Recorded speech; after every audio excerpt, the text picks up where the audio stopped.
Welcome to another journey through the shadows of history, where we explore the harsh realities that our ancestors faced with quiet courage and remarkable resilience. Tonight, we're stepping into the dimly lit chambers of medieval Europe, where the miracle of birth was shadowed by dangers that would seem unimaginable to us today.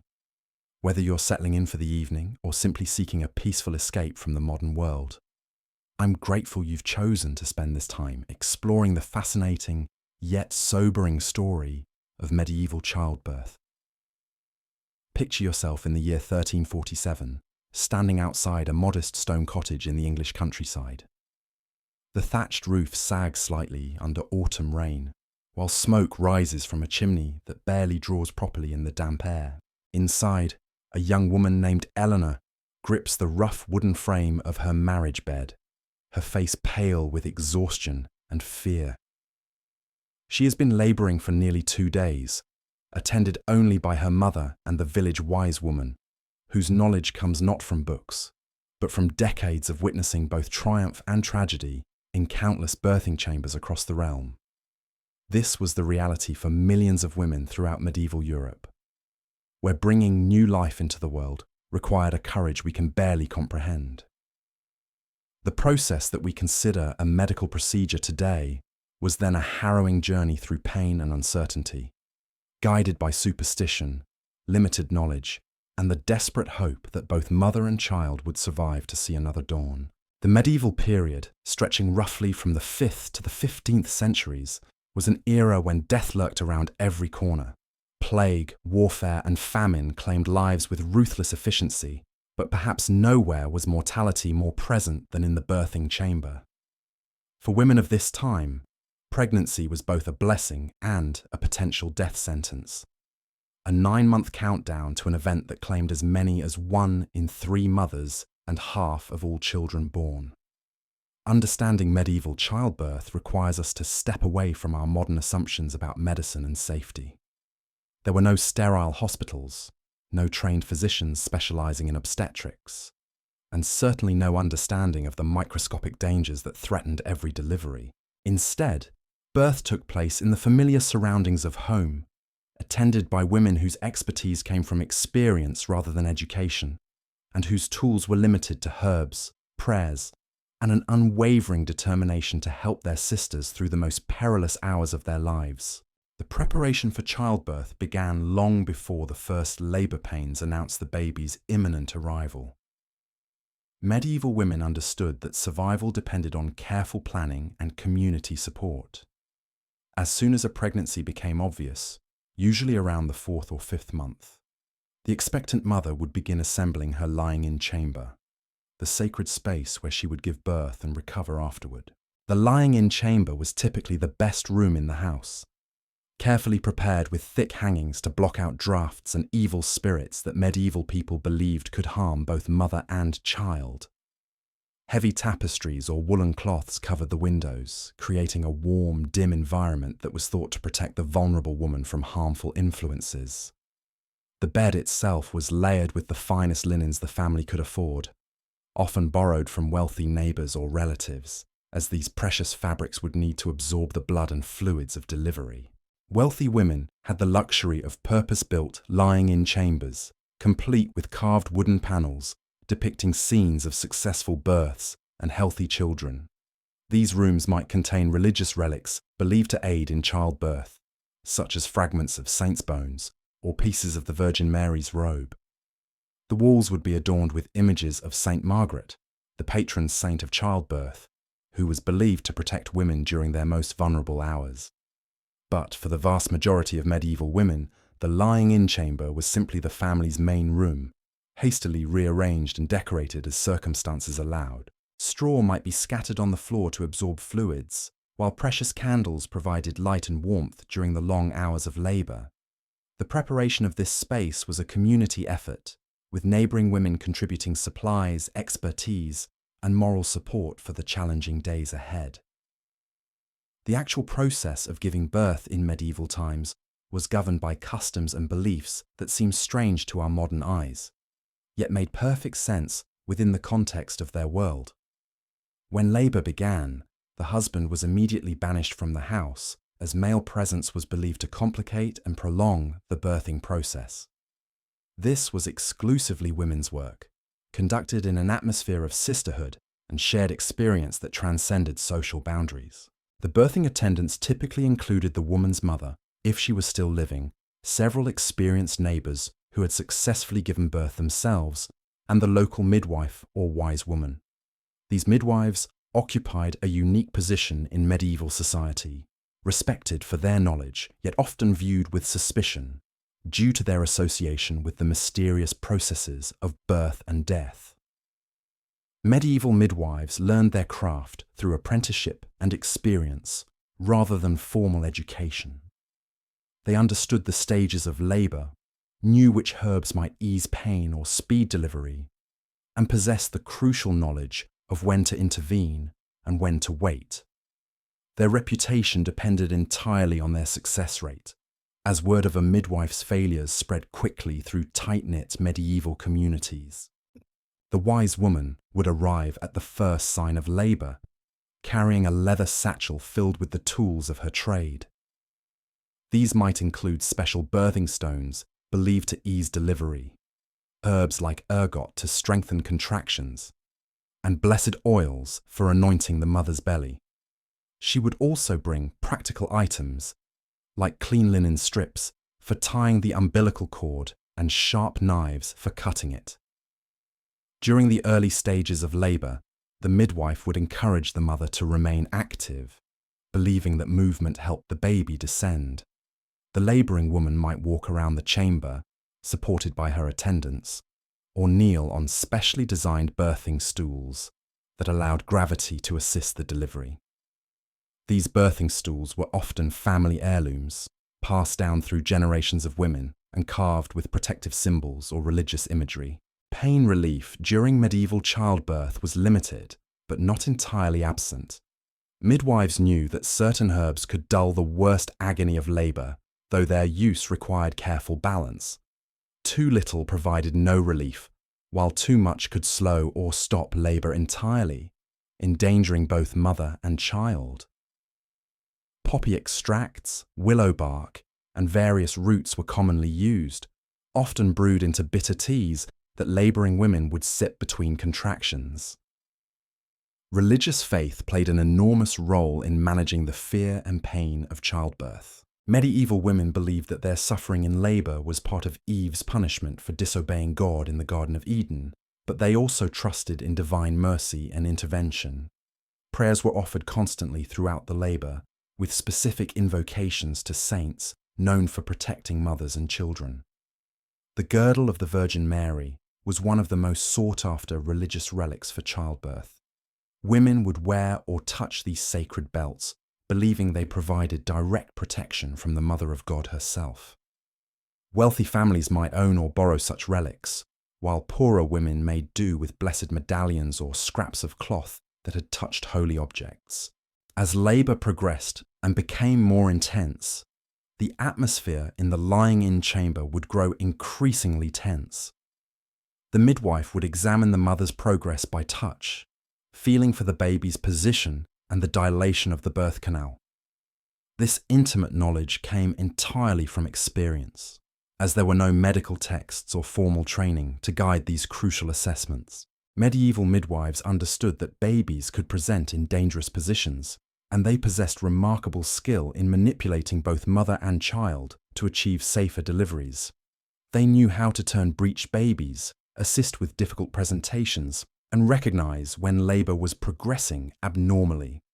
However, their options for intervention were severely limited by the tools and knowledge available to them. When complications arose, the medieval birthing chamber became a place of desperate improvisation and fervent prayer. A baby stuck in the birth canal might be assisted with special hooks or forceps, crude instruments that could save a life but often caused terrible injuries. Prolonged labour that exhausted the mother might be addressed with increasingly powerful herbal remedies or physical manipulation that bordered on the brutal. The moment of actual birth was simultaneously the climax of hope and the peak of danger. Medieval women often delivered in a squatting or kneeling position, supported by attendants who held them upright, while gravity and their pushing efforts worked together. The midwife would guide the baby's head and shoulders, using techniques passed down through generations of women who had learned through trial and often tragic error. The first cry of a newborn was greeted with enormous relief, but the danger was far from over. Medieval people understood that many babies who appeared healthy at birth would die within their first days or weeks.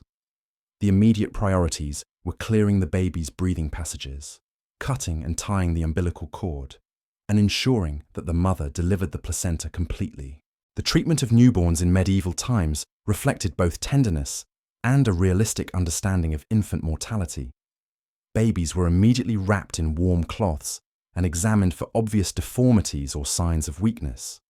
Those who appeared healthy were blessed by the midwife and prepared for their first feeding, while those who seemed unlikely to survive received emergency baptism to ensure their soul's salvation. Medieval mothers who survived childbirth faced a recovery period that could last anywhere from several days to several weeks, depending on their social status and the availability of help. During this lying-in period, new mothers were confined to their chambers and attended constantly by female relatives and neighbours. This enforced rest was believed necessary for the mother's physical recovery and spiritual purification after the trauma of birth. The lying-in period also served important social functions, allowing the community to celebrate new life while supporting the vulnerable new mother. Visitors would bring food, gifts, and advice, creating networks of mutual assistance that help families survive the challenging early weeks of a baby's life. These gatherings were exclusively female, reinforcing the bonds between women who shared the common experience of childbirth's dangers and joys. Throughout this entire process, from the first stirrings of labour to the final days of recovery, medieval women demonstrated a courage that humbles our modern sensibilities. They faced each pregnancy knowing that death was a very real possibility, yet they continued to hope, to prepare, and to support one another through experiences that tested the very limits of human endurance. The reality of medieval childbirth was indeed brutal by our standards, shaped by limited medical knowledge, dangerous living conditions, and social customs that often prioritize survival over comfort. Yet within this harsh framework, we find remarkable examples of human resilience, community support, and the enduring power of hope in the face of seemingly insurmountable challenges. Mountable challenges. The challenges facing medieval mothers extended far beyond the immediate dangers of delivery itself. In an age when the smallest infection could prove fatal, the weeks following childbirth presented a gauntlet of potential complications that claimed countless lives throughout Europe's villages and cities. Puerperal fever, known to medieval people as childbed fever, stalked new mothers with ruthless efficiency, turning what should have been joyous celebrations into scenes of devastating loss. This mysterious ailment, which we now understand as a bacterial infection, seemed to strike without warning or apparent cause. A woman who had endured the rigours of labour and delivery with remarkable strength might suddenly develop burning fever, chills, and abdominal pain within days of giving birth. Medieval healers had no understanding of germs or antiseptic practices, so their well-meaning treatments often made matters worse rather than better. The wise women who attended births carried their knowledge from house to house, unknowingly spreading infection through contaminated hands and instruments. Their birthing tools, reused countless times without proper cleaning, became vehicles for death rather than life. The very experience that qualified them as midwives also made them unwitting agents of mortality, as they moved between birthing chambers carrying invisible threats that no amount of prayer or herbal remedy could combat. Medieval medicine's approach to treating childbed fever reveals both the ingenuity and the tragic limitations of pre-scientific healing practices. Physicians, when available, might prescribe bloodletting to balance the patient's humours, believing that fever indicated an excess of hot, wet blood that needed to be drained from the body. This treatment, already dangerous for healthy individuals, proved catastrophic for women weakened by childbirth and blood loss. Herbal remedies offered some comfort, but little actual cure for serious infections. Willow bark tea provided mild pain relief, while feverfew lived up to its name by offering temporary reduction in body temperature. More exotic treatments included ground pearls mixed with wine, believed to cool the blood, or powdered unicorn horn for the wealthiest patients who could afford such mythical remedies. The spiritual dimension of treating childbed fever reflected medieval society's deep integration of religious belief with medical practice. Priests would be summoned to pray over the afflicted mother, offering last rites if her condition appeared hopeless. Holy relics might be placed on her body, while family members recited specific prayers believed to have healing power. The Church taught that suffering was often divine punishment for sin, so the dying woman might be encouraged to confess past transgressions in hopes of miraculous recovery. Yet not all deaths in medieval childbirth resulted from infection or medical complications. The harsh realities of medieval life meant that many women entered pregnancy already weakened by malnutrition, previous illnesses, or the cumulative toll of multiple births in rapid succession. The average medieval woman who survived to adulthood might expect to give birth 6 or 7 times, with each pregnancy taking its toll on her already fragile health. Malnutrition played a particularly cruel role in medieval maternal mortality. The feudal system ensured that the best food went to nobles and clergy, while peasant families survived on monotonous diets of bread, porridge, and whatever vegetables they could grow or gather. Pregnant women, despite their obvious need for additional nutrition, rarely received extra food unless their families enjoyed unusual prosperity or generosity from their lords. The lack of essential nutrients affected every aspect of pregnancy and childbirth. Iron deficiency left women anemic and unable to cope with the blood loss of delivery. Insufficient calcium weakened their bones and teeth, while vitamin deficiencies compromised their immune systems. These malnourished mothers often gave birth to underweight babies who faced their own struggles for survival in a world that offered little margin for weakness. Seasonal variations in food availability created predictable patterns of birth outcomes throughout medieval Europe.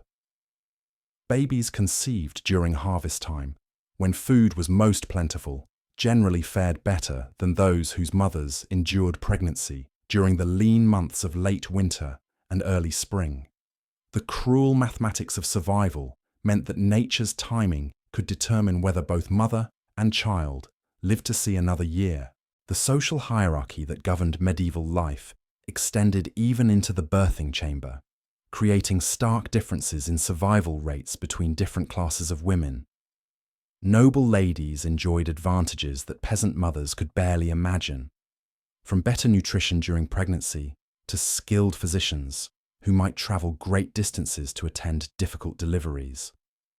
The contrast between a duchess's lying-in chamber and a serf's cottage represented not just differences in comfort, but fundamental disparities in the likelihood of survival. Wealthy women could afford to hire wet nurses, allowing them to avoid the physical demands of breastfeeding, while their bodies recovered from childbirth. They had access to imported medicines, exotic foods believed to aid recovery, and the luxury of extended bed rest attended by numerous servants. Their birthing chambers might be heated with precious charcoal rather than smoky wood fires, and furnished with soft mattresses and fine linens that reduced the risk of infection. The stark reality for peasant women stood in brutal contrast to such luxury. A serf who gave birth during harvest season might be expected to return to the fields within days, carrying her newborn while performing the back-breaking labour that kept medieval agriculture functioning. The very survival of the family often depended on every member's contribution, leaving little room for the extended recovery that might have saved countless mothers' lives. Medieval record-keeping, though incomplete, provides haunting glimpses into the scale of maternal mortality that characterized this era. Church registers from various European parishes showed death rates that would be unthinkable today, with some communities losing a quarter of their pregnant women each year. These stark numbers represent not just statistics, but individual tragedies that shattered families and communities throughout the medieval world. The psychological toll of such widespread maternal mortality shaped medieval attitudes toward pregnancy and childbirth in profound ways. Women approached each pregnancy with a mixture of hope and resignation, understanding that they might not survive to raise the children they carried. This awareness influenced everything from the timing of marriages to the structure of extended families, as communities adapted to the reality that many children would be raised by relatives rather than their birth mothers. Medieval wills and testaments reveal the practical preparations that pregnant women made for their potential deaths. Expectant mothers would arrange for the care of existing children, distribute their few possessions, and make peace with relatives and neighbours before entering the dangerous period of labour. These documents provide poignant evidence of women facing their mortality with remarkable courage and practical wisdom. The impact of maternal death extended far beyond the immediate family, creating ripple effects that touched entire communities. Children who lost their mothers faced uncertain futures in a world that offered few safety nets for orphans. Surviving fathers might remarry quickly out of necessity rather than choice, seeking someone to care for existing children while potentially creating new ones.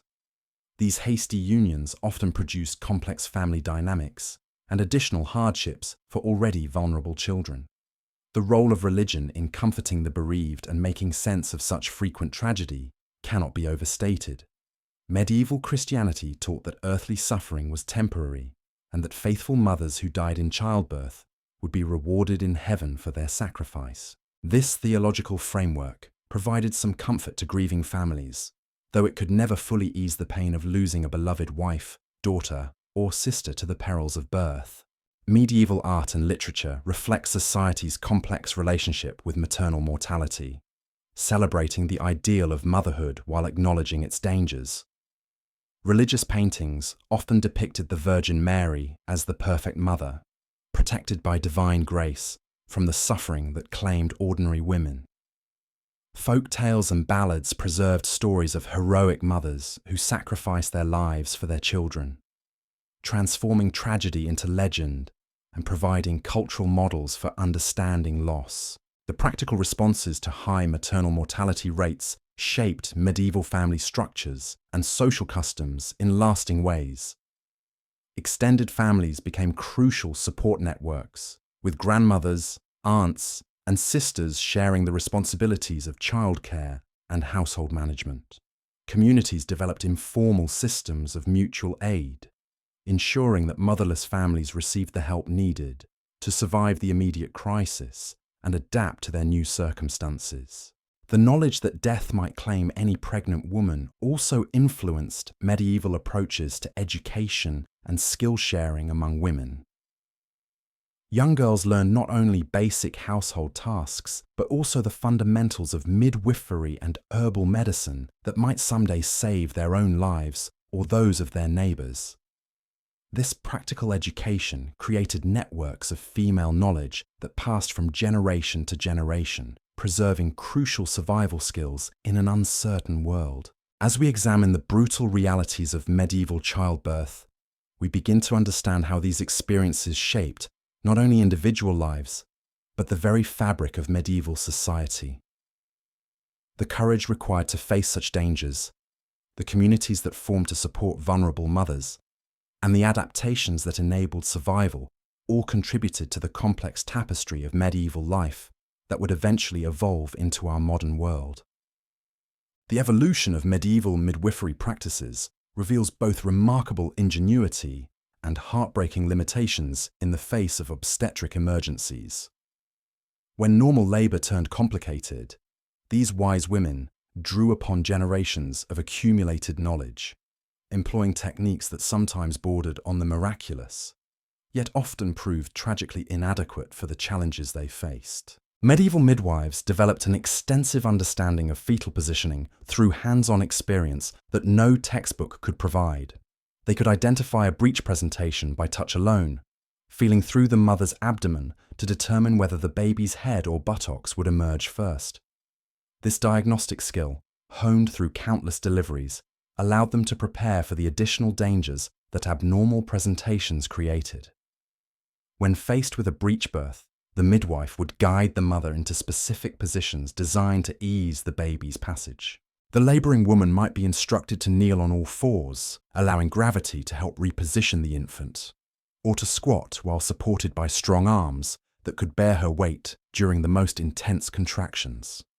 These positioning techniques, developed through trial and error over centuries, represented genuine medical innovations born from desperate necessity. The most skilled midwives possessed knowledge of manual techniques for turning babies in the womb, procedures that required extraordinary courage from both practitioner and patient. Working by touch alone in the dim light of the birthing chamber, a midwife might attempt to rotate a malpositioned infant through gentle but persistent manipulation. These interventions succeeded often enough to maintain their place in the midwife's arsenal, though they also carried significant risks of injury to both mother and child. For babies who became stuck during delivery, medieval midwives employed increasingly desperate measures as time ran short and the mother's strength failed. Primitive forceps, crafted by local blacksmiths from iron or brass, could sometimes extract an infant whose head had crowned, but could progress no further. These crude instruments bore little resemblance to modern obstetric tools, lacking the precision and safety features that would develop centuries later. The decision to use forceps represented a terrible calculus of risk and necessity.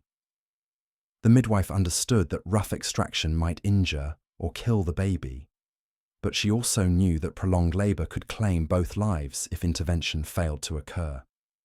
In the candlelit atmosphere of the medieval birthing chamber, with exhausted attendants and a weakening mother, such moments tested every ounce of the midwife's experience and judgment.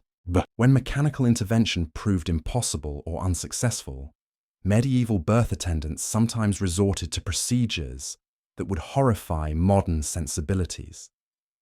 The practice of embryotomy, the deliberate dismemberment of a dead or dying fetus to save the mother's life, represented the ultimate expression of medieval medicine's harsh priorities. These procedures required specialized hooks and knives, tools that occupied a dark corner of the midwife's kit and were used only when all other options had been exhausted. The psychological toll of performing such desperate interventions weighed heavily on medieval midwives, who understood that their reputation and livelihood depended on successful outcomes. A midwife who lost too many mothers or babies might find herself shunned by the community, forced to seek work in distant villages where her failures were unknown. This constant pressure to succeed, combined with the limited tools at their disposal, created an environment of chronic stress that affected even the most experienced practitioners. The immediate aftermath of difficult deliveries often proved as dangerous as the birth itself, as medieval healers struggled to address complications they could observe but not fully understand. Excessive bleeding, known today as postpartum hemorrhage, presented one of the most terrifying challenges in the medieval birthing chamber. The wise women would pack the birth canal with cloth soaked in astringent herbs, apply pressure to the mother's abdomen, and offer fervent prayers while precious minutes ticked away. Medieval understanding of anatomy, based more on folklore than scientific observation, led to treatments that sometimes helped and sometimes harmed. The belief that the womb might wander throughout the body, if not properly anchored, led to practices such as binding the mother's abdomen tightly with strips of linen, or placing aromatic herbs near her nose to attract the displaced organ back to its proper position. The retention of the placenta, another potentially fatal complication, challenged medieval midwives to employ increasingly invasive techniques as time ran short. They might attempt manual removal, working by feel to separate the afterbirth from the uterine wall, or administer powerful herbal concoctions designed to stimulate contractions strong enough to expel the retained tissue. These interventions succeeded often enough to remain standard practice, though they also carried significant risks of infection and internal injury.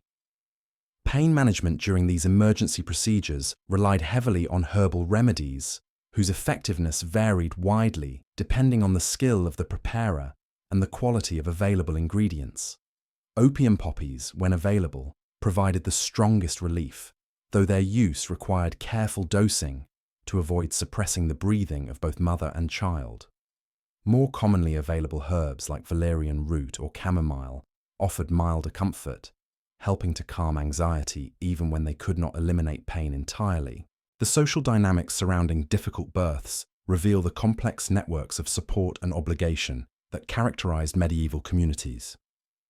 When word spread that a laboring woman faced serious complications, neighboring women would abandon their own tasks to provide assistance, understanding that their own future survival might depend on similar aid. These impromptu gatherings created intense emotional bonds, forged in the crucible of shared danger and mutual dependence.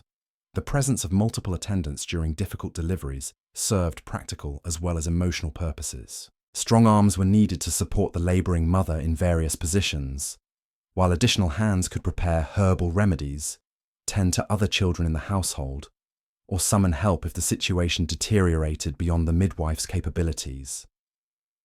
The collective wisdom of experienced mothers often proved invaluable when faced with complications that exceeded any single person's knowledge. Medieval record-keeping, though sporadic, preserves accounts of remarkable survival stories that illuminate both the dangers and the occasional triumphs of complicated births. Church chronicles describe women who survived multiple difficult deliveries, their names recorded with something approaching awe by scribes who understood the odds they had overcome. These documented survivors often became legendary figures in their communities, sought out for advice by younger women facing their own pregnancies. The seasonal patterns of difficult births reflected the harsh realities of medieval agriculture and nutrition. Babies conceived during times of plenty generally experienced easier deliveries than those whose mothers endured pregnancy during periods of scarcity. The correlation between maternal nutrition and birth outcomes was clearly observed, though the underlying mechanisms remained mysterious to medieval minds that lacked understanding of vitamins, proteins, and other essential nutrients. Weather patterns also influenced the challenges facing medieval midwives, as storms could prevent the arrival of experienced help or delay the procurement of necessary herbs and supplies. A woman laboring during a winter blizzard might have only her immediate family for assistance, forcing inexperienced attendants to make life or death decisions with minimal guidance. These isolated emergencies often ended in tragedy, though they also occasionally produced heroes whose quick thinking saved lives against overwhelming odds. The development of regional variations in midwifery practice reflects the isolation of medieval communities and the slow transmission of medical knowledge across geographical barriers. Techniques that proved successful in one area might take generations to spread to neighboring regions, while local innovations remained confined to small areas where they originated. This fragmentation of knowledge meant that women's survival chances varied significantly depending on where they happened to live. The influence of religious beliefs on emergency obstetric care cannot be overstated, as medieval people understood medical crises through the lens of divine will and spiritual intervention.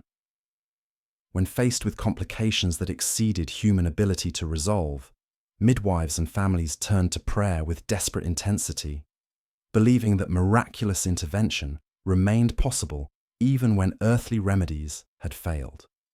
The numerous shrines dedicated to saints who specialized in difficult births testify to the widespread hope that divine aid might tip the balance between life and death.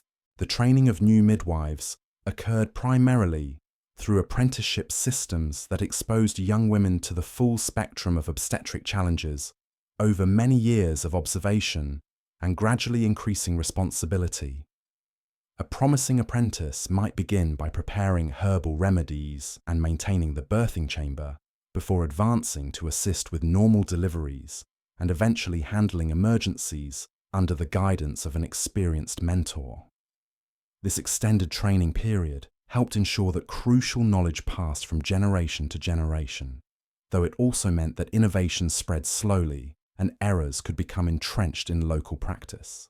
The social consequences of obstetric emergencies extended far beyond the immediate medical crisis, creating ripple effects that could devastate entire families and reshape community relationships for generations. A difficult birth that claimed both mother and child might leave a household without its primary caretaker and future heir, fundamentally altering the economic prospects of surviving family members. Fathers face the impossible choice between remarrying quickly to provide care for existing children or remaining single to honor their deceased wives, while extended families struggled to absorb orphan children into households already stretched thin by subsistence living.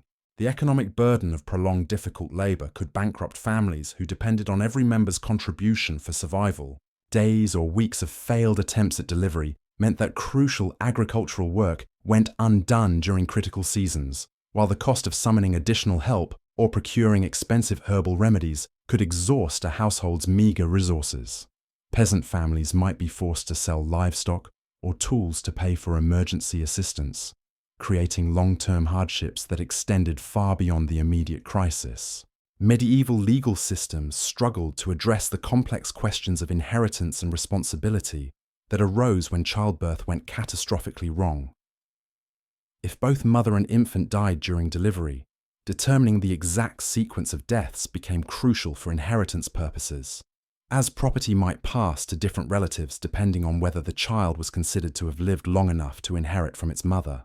These legal puzzles often required testimony from midwives and birth attendants who might be reluctant to provide definitive answers about moments of extreme chaos and confusion. The reputation of midwives hung precariously in the balance during every difficult delivery, as communities expected these women to possess almost supernatural abilities to preserve life in the face of seemingly impossible circumstances. A midwife who lost a popular mother might find herself blamed for the death regardless of the actual circumstances, leading to social ostracism or even accusations of witchcraft in extreme cases. This constant pressure created a profession marked by extraordinary stress and the ever-present possibility of professional and personal ruin. The development of superstitions and folk beliefs around difficult births reflects medieval society's desperate attempts to make sense of tragedies that seem to strike without warning or apparent cause. Families might blame a difficult delivery on a neighbor's curse, the phases of the moon, or the mother's failure to observe proper religious rituals during pregnancy. These explanations, while medically worthless, provided psychological comfort by suggesting that future tragedies might be prevented through appropriate behavior or protective measures. The preservation of umbilical cords, placentas, and other birth materials became elaborate rituals designed to influence the health and fortune of newborn children.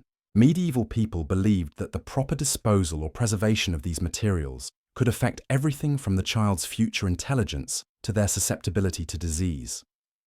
Placentas might be buried under fruit trees to ensure the child's prosperity, while umbilical cords were preserved as protective talismans or ground into powder for medicinal use. The timing of baptism became a crucial concern when infants appeared unlikely to survive their first hours or days of life. Medieval theology held that unbaptized children could not enter heaven, creating urgent pressure to perform the sacrament even for babies who showed little sign of life. Midwives learned to recognize the faintest signs of breathing or movement that might justify emergency baptism, sometimes performing the ritual themselves when no priest could be summoned in time. The psychological impact on surviving children who witnessed their mothers' deaths during childbirth shaped medieval attitudes toward pregnancy and family life in profound ways. Young girls who observed the suffering and mortality associated with birth might develop deep anxieties about their own reproductive futures, while boys learned to view pregnancy as a dangerous ordeal that claimed the women they loved. These childhood experiences contributed to cultural attitudes that simultaneously honored motherhood and feared its consequences. The seasonal migration of midwives between communities created networks of shared knowledge and mutual support that helped spread effective techniques while also transmitting dangerous practices. An experienced wise woman might travel a circuit of villages during the peak birthing seasons, bringing her expertise to communities that lacked skilled attendants. These travelling midwives served as conduits for medical knowledge, though they also risked carrying infections between isolated communities that had little previous exposure to outside diseases. The intersection of childbirth complications with other medieval medical crises created compounding dangers that tested the limits of available treatment options. A woman who developed childbed fever might also suffer from malnutrition, previous injuries, or chronic conditions that complicated her recovery. The cumulative effect of multiple health challenges often overwhelmed medieval medicine's limited therapeutic arsenal, leading to prolonged suffering that drained family resources while offering little hope of recovery.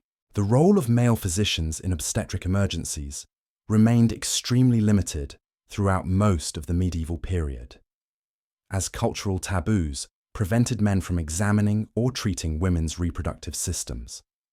When surgical intervention became necessary, male doctors might provide advice or perform procedures through sheets or other barriers that prevented direct contact, severely limiting their ability to assess conditions or perform precise manipulations. This gender-based division of medical responsibility meant that the most complex obstetric emergencies fell to midwives who lacked access to surgical training or advanced anatomical knowledge.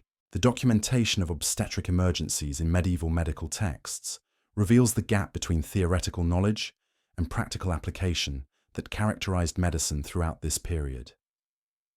Learned physicians might write extensively about the causes and treatments of difficult births based on ancient Greek and Roman sources, but their recommendations often proved useless or dangerous when applied to real emergencies by midwives working in primitive conditions.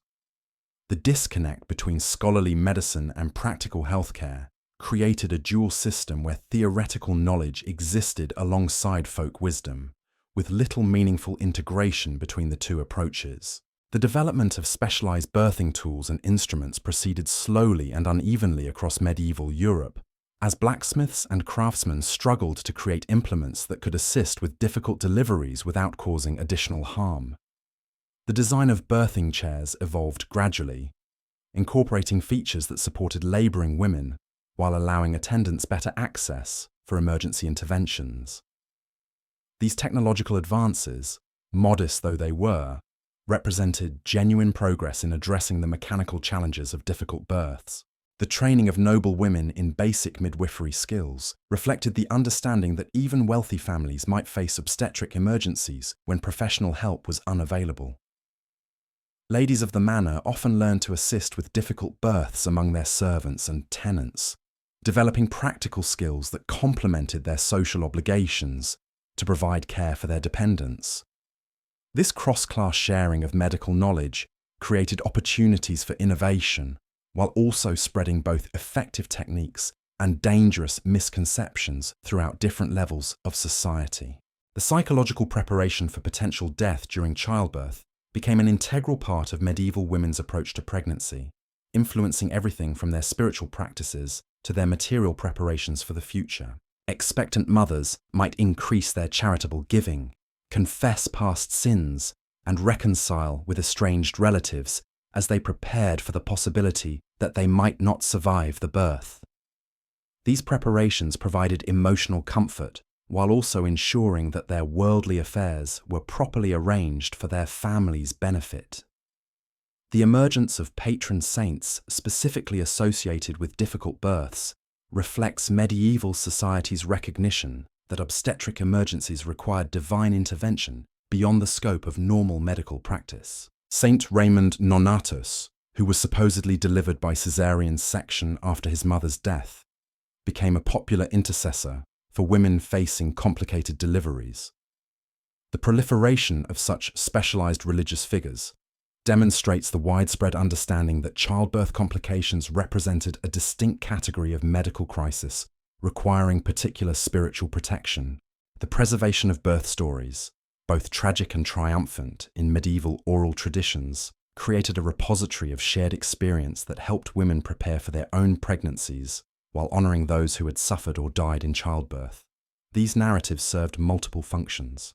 providing practical information about various complications, while also offering models of courage and endurance that could inspire women facing similar challenges. The retelling of these stories created bonds between generations of women who shared the universal experience of reproductive vulnerability in an age when medical science offered little protection against the dangers of birth. Against the dangers of birth. The transformation of medieval birthing practices over the centuries reveals a gradual evolution shaped by countless individual tragedies and hard-won victories. As communities learned from repeated losses, certain customs and techniques slowly improved, though progress came at an agonizingly slow pace, measured in generations rather than years. The accumulated wisdom of countless midwives, passed down through whispered conversations and careful demonstrations, created regional traditions that varied dramatically across the European landscape. In the monasteries and convents that dotted medieval Europe, nuns developed their own approaches to assisting with difficult births among the local population. These religious women often possessed higher levels of literacy than their secular counterparts, allowing them to preserve written records of successful treatments and compile collections of herbal remedies based on both local knowledge and classical sources. The monastery gardens provided controlled environments for cultivating medicinal plants, ensuring more reliable access to quality ingredients for obstetric preparations. Sister Matilda of the Abbey of St. Clair became renowned throughout the Loire Valley for her skill in attending complicated deliveries. Her careful records, preserved in the monastery's archives, describe techniques for repositioning difficult babies and herbal combinations that seem to ease prolonged labour. These written accounts, rare treasures in a largely illiterate age, provide glimpses into the systematic approach that some medieval practitioners brought to obstetric care. The development of caesarean sections, though extremely rare and almost universally fatal for the mother, represents one of the most desperate measures attempted in medieval obstetric emergencies. The procedure, known in Latin as sectio caesarea, was typically performed only after the mother had died, in hopes of saving the infant's life. The few documented cases of mothers surviving such operations became legendary, contributing to folklore about miraculous births that defied natural law. The instruments required for caesarean delivery were crude by modern standards, consisting of sharp knives borrowed from kitchen or surgical use. The lack of anaesthetic meant that any woman undergoing the procedure while still alive would experience unimaginable agony, while the absence of antiseptic practices virtually guaranteed fatal infection, even if she survived the initial surgery. These harsh realities made caesarean section a last resort reserved for the most desperate circumstances. Medieval understanding of anatomy, heavily influenced by ancient Greek texts and religious doctrine, often hindered rather than helped obstetric practice. The prevailing belief that women's bodies were simply inferior versions of men's anatomy led to misconceptions about the birthing process that influenced treatment decisions. Physicians theorized that difficult labor resulted from the mother's weak constitution or moral failings, rather than mechanical problems that might be addressed through intervention. The doctrine of the four humours, inherited from classical antiquity, shaped medieval approaches to treating birth complications through attempts to balance blood, phlegm, yellow bile, and black bile within the patient's body. A woman experiencing prolonged labour might be subjected to bloodletting to reduce excessive heat, or given herbs believed to dry up surplus moisture that was thought to impede delivery. These treatments, while logically consistent within their theoretical framework, often weakened already struggling mothers. The role of astrology in medieval obstetrics cannot be overlooked, as birth timing was believed to influence both the difficulty of delivery and the child's future prospects. Midwives consulted lunar calendars and planetary charts when possible, believing that certain celestial configurations favoured easier births while others predicted complications. Wealthy families might delay induced labour or attempt to accelerate delivery based on astrological advice, adding another layer of complexity to already challenging situations. The development of specialized birthing positions reflected centuries of experimentation with gravity and anatomy to ease difficult deliveries. The birthing stool, elevated to allow gravity's assistance while providing support for the laboring mother, became increasingly sophisticated in its design. Master craftsmen created elaborate chairs with adjustable supports, handholds, and even decorative elements believed to provide spiritual protection during the dangerous hours of labor. Some regions developed unique birthing customs that reflected local beliefs about encouraging safe delivery. In parts of Germany, laboring women would wear their husbands' clothing, believing that masculine strength might ease their ordeal. French traditions included opening all doors and windows in the house to symbolically ease the baby's passage, while Italian customs involved ringing church bells during difficult labors to summon divine assistance. The preservation of vernacular birth songs and chants reveals another dimension of medieval obstetric culture, as communities developed rhythmic verses designed to coordinate pushing efforts and provide distraction during painful contractions. These musical traditions, passed down orally through generations of women, created shared experiences that bonded birth attendants while serving practical purposes in timing and encouraging the laboring mother. The economic aspects of medieval midwifery created complex relationships between practitioners and the communities they served. Most midwives received payment in kind rather than currency, accepting food, clothing, or future services in exchange for their expertise. During difficult deliveries that required extended attendance, these arrangements could become elaborate negotiations involving multiple family members and community resources. The liability issues surrounding failed deliveries led to informal systems of peer review among midwives, who understood that their collective reputation affected their individual prospects for work. Experienced practitioners would sometimes refuse to take cases they deemed hopeless, preferring to preserve their standing rather than risk association with inevitable tragedy.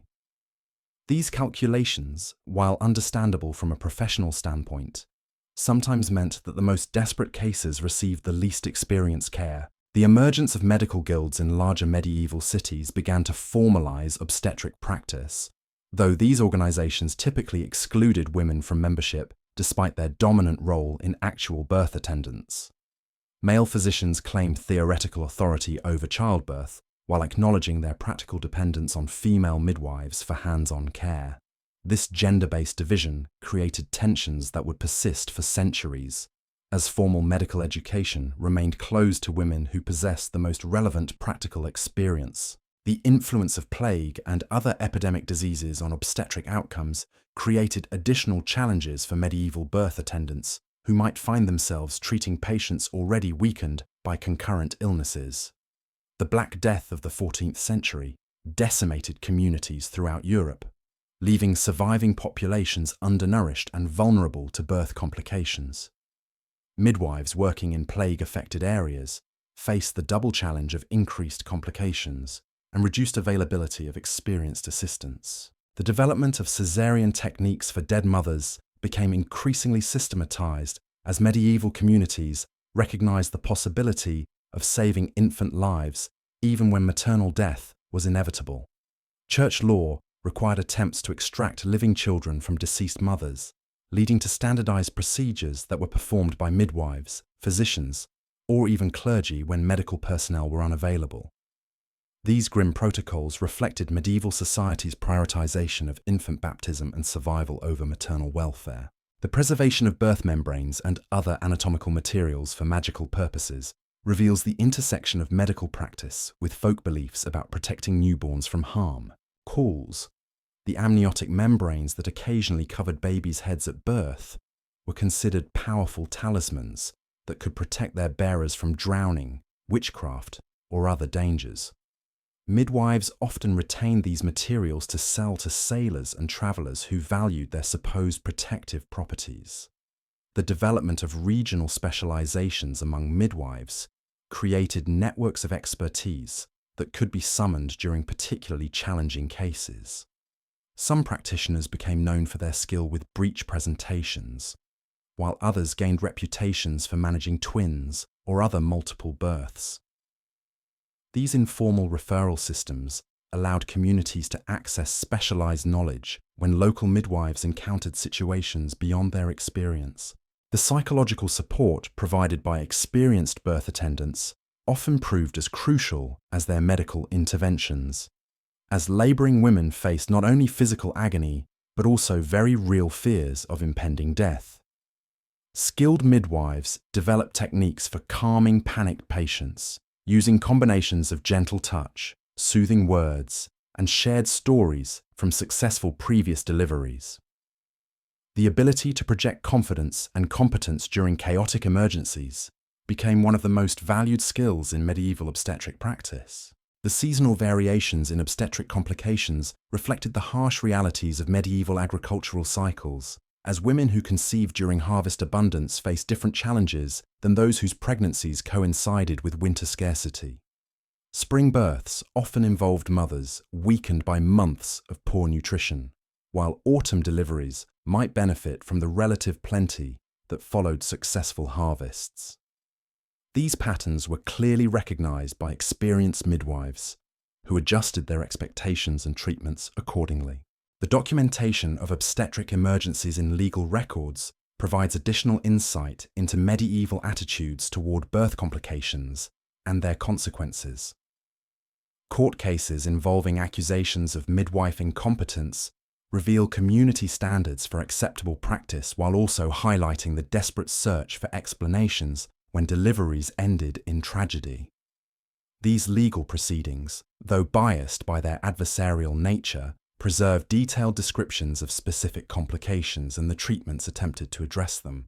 The role of prayer and religious ritual in obstetric emergencies extended beyond simple spiritual comfort to encompass elaborate ceremonies designed to invoke divine intervention. Specific prayers were believed effective for different complications, while certain saints specialized in particular aspects of childbirth assistance. The timing and manner of these religious observances became as important as medical interventions, creating integrated approaches that address both physical and spiritual dimensions of birth crises. The training of emergency assistants during obstetric crises reveals the community-based nature of medieval healthcare, as neighbors and relatives were pressed into service regardless of their previous experience with birth attendants.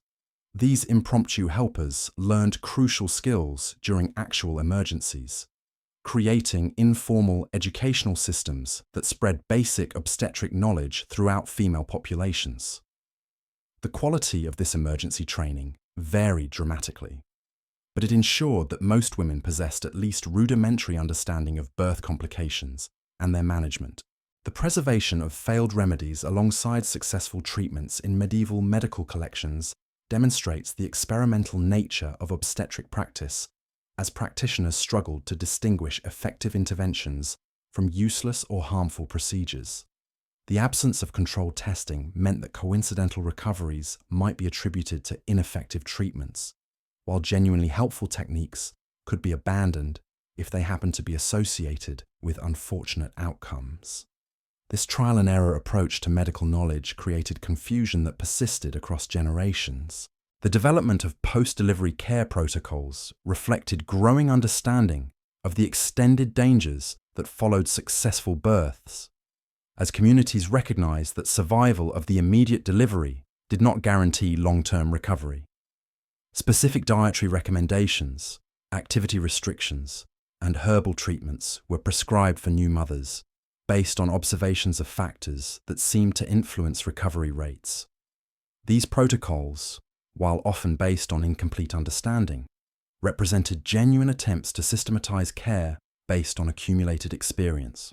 The economic burden of prolonged obstetric emergencies could devastate medieval households, as days or weeks of failed delivery attempts consumed resources while preventing normal work activities. Families might exhaust their savings paying for additional midwife assistance, expensive herbal remedies, or religious ceremonies designed to ensure divine favor. The financial aftermath of obstetric disasters often created long-term hardships that affected entire extended families for years after the immediate crisis had passed. As medieval society slowly evolved toward more systematic approaches to healthcare, the accumulated wisdom of countless birth attendants began to coalesce into recognizable traditions that would eventually influence formal medical education. The courage and ingenuity of these early practitioners, working without understanding of infection or anatomy, yet somehow managing to save lives against overwhelming odds, created foundations upon which later medical advances would build. Their legacy lies not in any single breakthrough or discovery, but in the patient accumulation of practical knowledge that gradually improved survival rates for the millions of women who would face the ancient challenge of bringing new life into an uncertain world. And so our journey through the shadowed corridors of medieval childbirth draws to its gentle close, leaving us with a profound appreciation for the courage that defined an entire era of human experience. We have walked alongside women like Eleanor, whose struggles in that modest English cottage represent the countless mothers who face mortality with quiet dignity and unwavering hope. Their stories remind us that the miracle of life has always required sacrifice, though the nature of that sacrifice has changed dramatically across the centuries.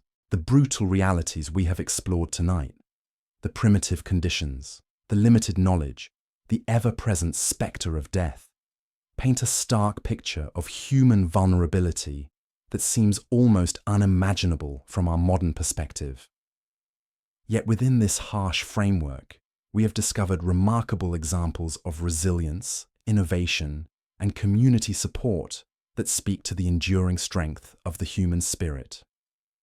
The wise women who attended these births, armed with little more than experience and determination, represent a tradition of healing that bridged the gap between ancient wisdom and emerging medical understanding. As you settle into peaceful sleep tonight, perhaps you will carry with you a deeper appreciation for the medical marvels we now take for granted, and a profound respect for the countless women throughout history whose courage in the face of unimaginable danger ensured that humanity's story could continue. In their memory, we honor not only their sacrifice, but the timeless bond between mothers and children that transcends even the darkest chapters of our shared past. Rest well, knowing that their legacy lives on in every safe delivery and every healthy child born into our modern world.